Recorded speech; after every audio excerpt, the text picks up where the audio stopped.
of that borderline health scare. And I hated it for years. But once I got like out of high school and started like playing football and wrestling, I was like, you know what? There are benefits to torturing my body physically. And from there, it just kind of catapulted.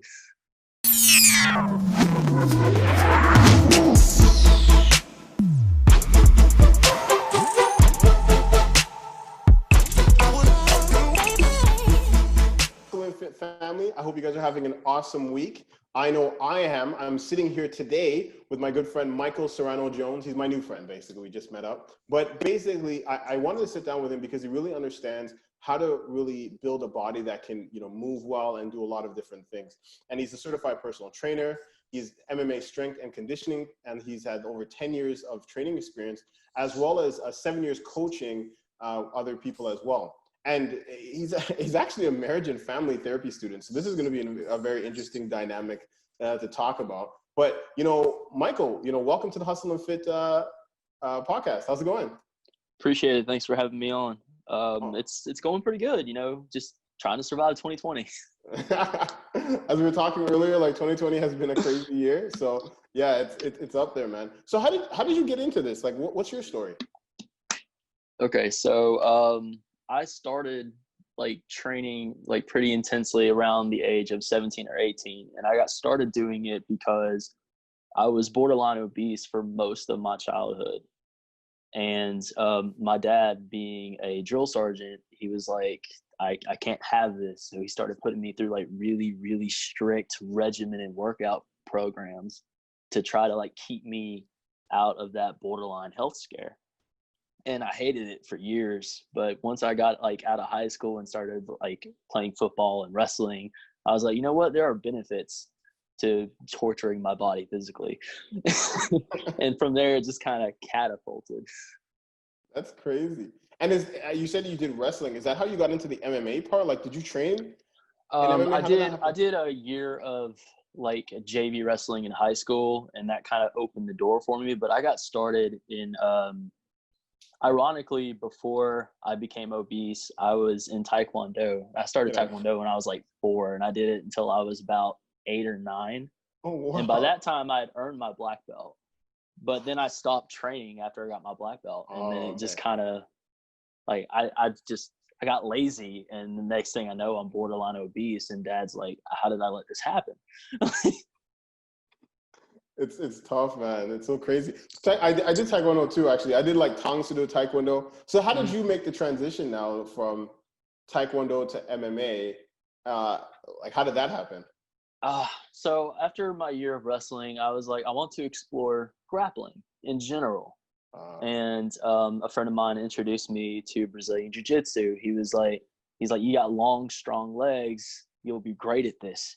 And the hardest part was learning how to be okay being on my back, because as a wrestler, that's like the worst position you can be in. But for Brazilian Jiu-Jitsu, you got a lot of options from there.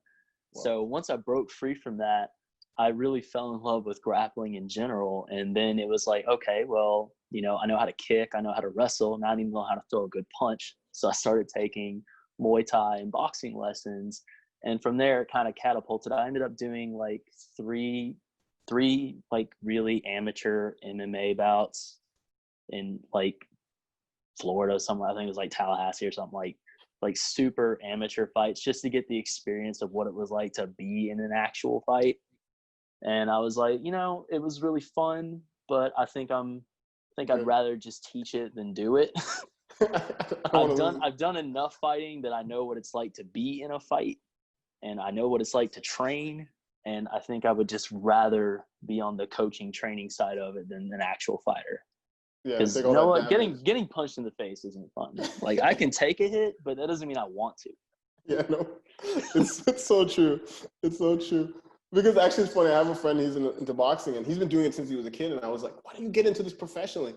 He's like, man, I don't want to lose some brain cells. And I'm like, we've been boxing since forever. Like, I feel like you should use it. And he's like, no. I'm like, so he's still on the fence about going pro. And I'm just like, but I won't lie. Like, so I think about it because I have an interest in it as well. And I think to myself, yeah, man, like all those punches and like look at the injury list of all these fighters, you're like, geez, man, this is. I mean, I love the spar and I love to roll and train, but after those 3 amateur fights, I was like, you know what, I'm good here.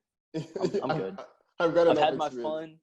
I think I'll just train now. Yeah, exactly. I'll use this when I need to, not because I have to do it on a daily basis. So I can tell because with your training style, you do have like a dynamic play with it. Like I think I saw you doing kettlebells. I saw you. So how do you incorporate all of these modalities to kind of get that, you know, the body where you can be like look fit, but then actually at the same time maneuver? I essentially took like really basic barbell training programs and just swapped out the exercises with, you know, different implements. So instead of, you know, a barbell front squat, you know, a double kettlebell front squat. Or instead of a barbell thruster, a kettlebell thruster. Instead of like a heavy deadlift, a tire flip, or like a heavy sandbag deadlift, because 300 pounds with a sandbag is going to feel a hell of a lot different than 300 pounds with a barbell. One's going to feel a lot heavier than the other. Got you. And so it gives you a chance to train not just your raw strength, but your body awareness, your balance, your core stability, things that are trained a lot harder with these offset implements than they would be if you just touched a barbell. I see. And what do you see the performance like? What are some of the benefits that you find that come from the way that you train in comparison to somebody just going to the gym, just pumping iron like this 20 hours? Well, the barbell puts you in very fixed patterns of movement. Like biomechanically speaking, there's only so many planes of movement you can do with a barbell. Now you can get super creative with a barbell, and I've seen some guys get really creative with a barbell, but it's a lot harder to replicate that in a gym setting just because of space. Like more or less, it's hard to get space to do like transverse plane movement with a barbell because that's a lot of like movement. That's a lot of room that you need to do those kind of like crazy, like Instagram worthy, like this will get you a lot of views kind of weird movements.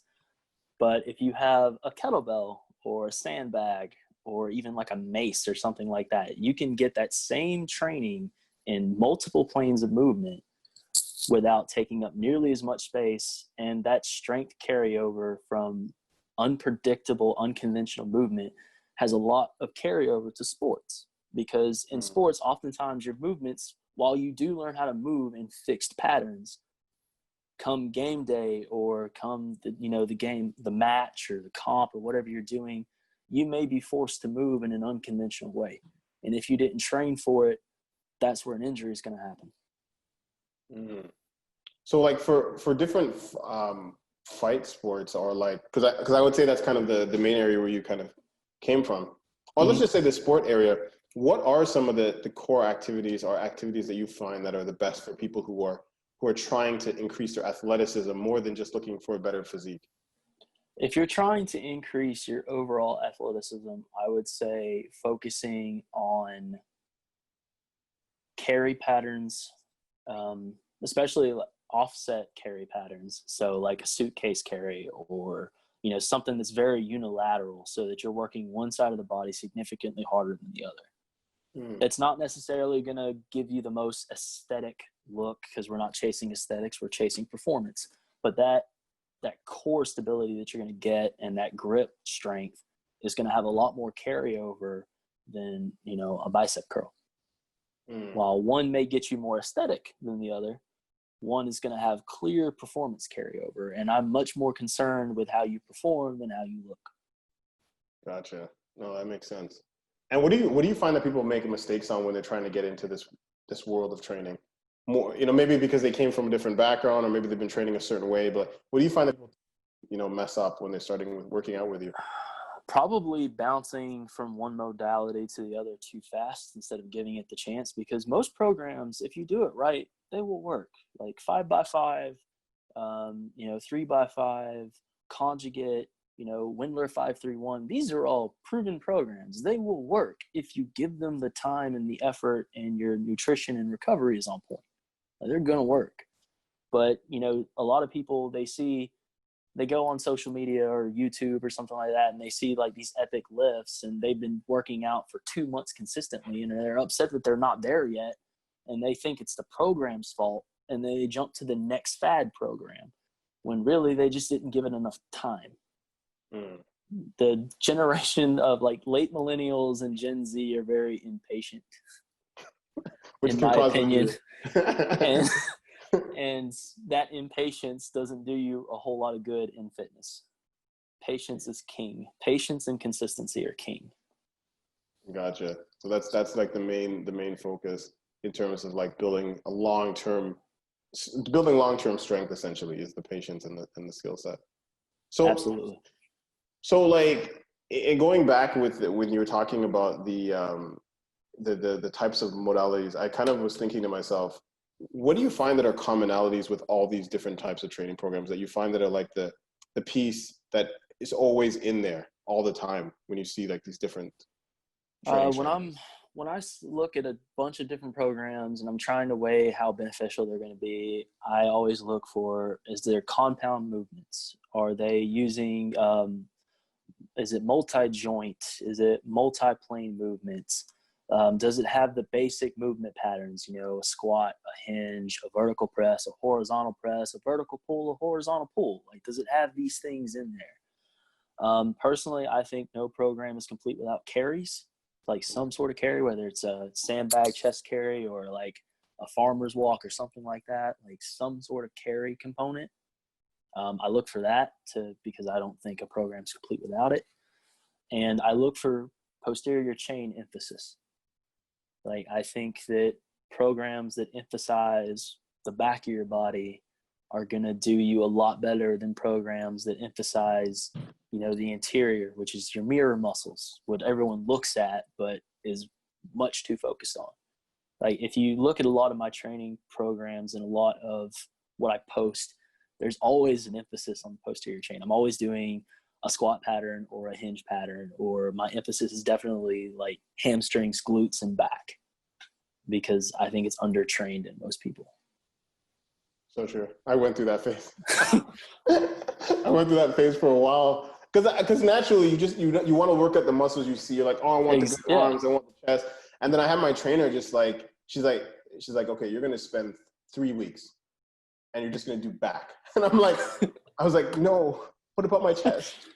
But then after that, I became a little bit of addicted to it. I was like, and I started noticing the strength in my back, and I started to notice how it helped me in other areas of having, just having those stronger muscle groups and stuff like that.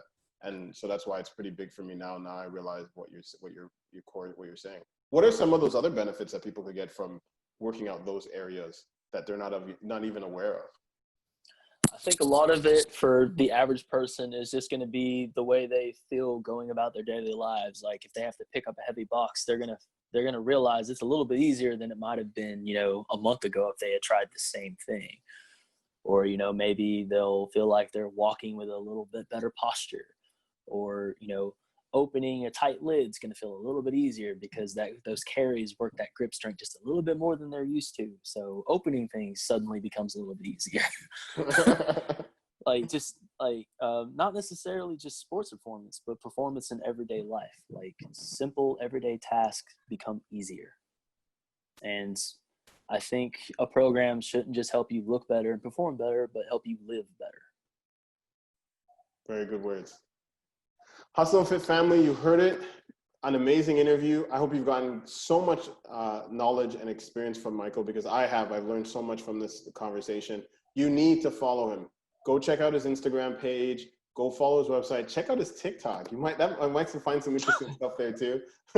and basically follow him and become one of those, you know, if you're lucky enough to train with him, you know, get on top of that. Either which way, you know what, I want to thank you for listening to this interview, and you know what, keep hustling and stay fit. See you guys later.